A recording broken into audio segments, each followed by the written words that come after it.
Maali isiin? Jireenyi tokkoof qarshii miliyoona haaniif mana dhoqqeeti. Warqee gurraachaa fi mana dhoqqee akkuma haala isaati.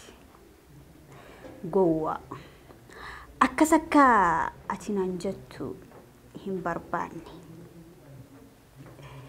Maal akka ani siin jedhu barbaadde? Jireenyi abaarsa akka ati naan jettu hin barbaade. Anaaf eebbifamtuudha. Kanaafan jiraachuu barbaade. Waggaa 100 yoo danda'ame sana caalaayyuu. Maaliif?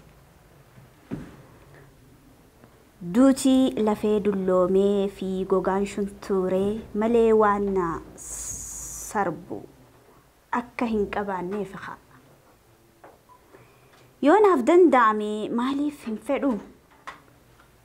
Du'a injifachuu waanuma onni namaa hunda keessayyuu jiru. Eenyutu du'a barbaada? Kan namni qabsaa'u jireenyaaf. Sagantaa keenya itti aanu ammoo gola aartiiti. Gola aartii keessa gaa'u barruutu jira. Kanaaf gurra isin buusne. Gola aartii keenyatti shaashan baajaati. Nu wajjin ammoo walitti deebina.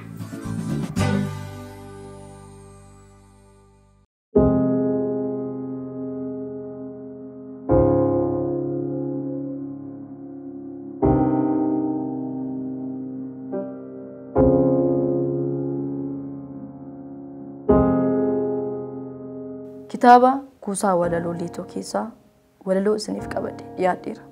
Kun sagantaa gola aartii waliif TV irratti isiniif darbu.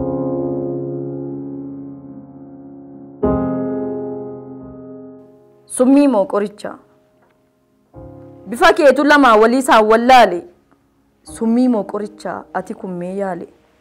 Ofirraa si dhiibu diddeen natti siiqxa. Barbarreen sukkuumtee ija shaboon dhiqxa. Qixayyaaduun duuba faallaa fala fiddee ofitti si butus narraa siiqxa diddee. Yookiin eebba miti yookaan immoo fokkoo hin qabdu qabata dabaa yaanni hookkoo. Takkana qirqiddee kolfanatti buusta.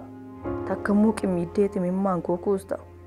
Ittuu na laaffista yoo laafu mudhukee qoricha siin jechuuf hin fayyu si dhugee. Yoon tola kee himuuf afaan kiyya saaqu danuuma badii keef jechi na hankaaku.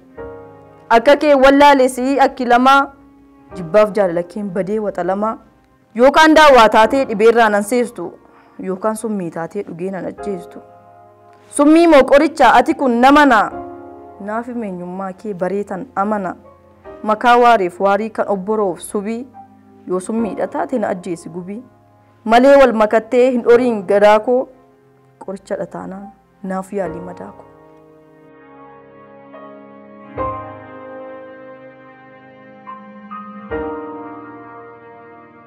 Eenyuun na araarsa?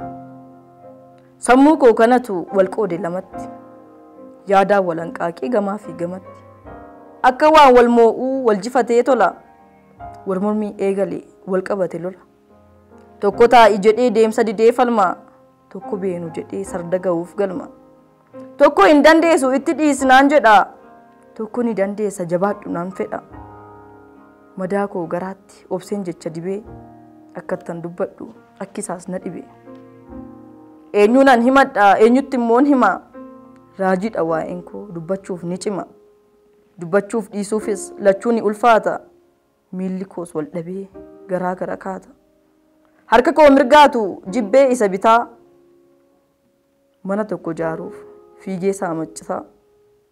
Gurri ija haalaa ijis gurra haalee. Dhibee mar'ummaan koo cinaachi wallaalee. Iji koof gurri koo wal dhabanii quba. Arrabni koos jechaan qalbii kiyya huba. Akka waan of moo'ee ittiin nyaadhuu geeba. Ofumaan of loleen ofumaa of reeba. Ofumaa of qeeqeen ofumaan of jibba. Iji koo ni boo'a afaan koo ni sirba. Silaa nama miti ofumaan of aarsa. Namaa wal dhabee hoo kan araarsu jaarsa. Harkuma kootiin an harka koo hiraarsa. Anaanoo anatti eenyutu araarsa.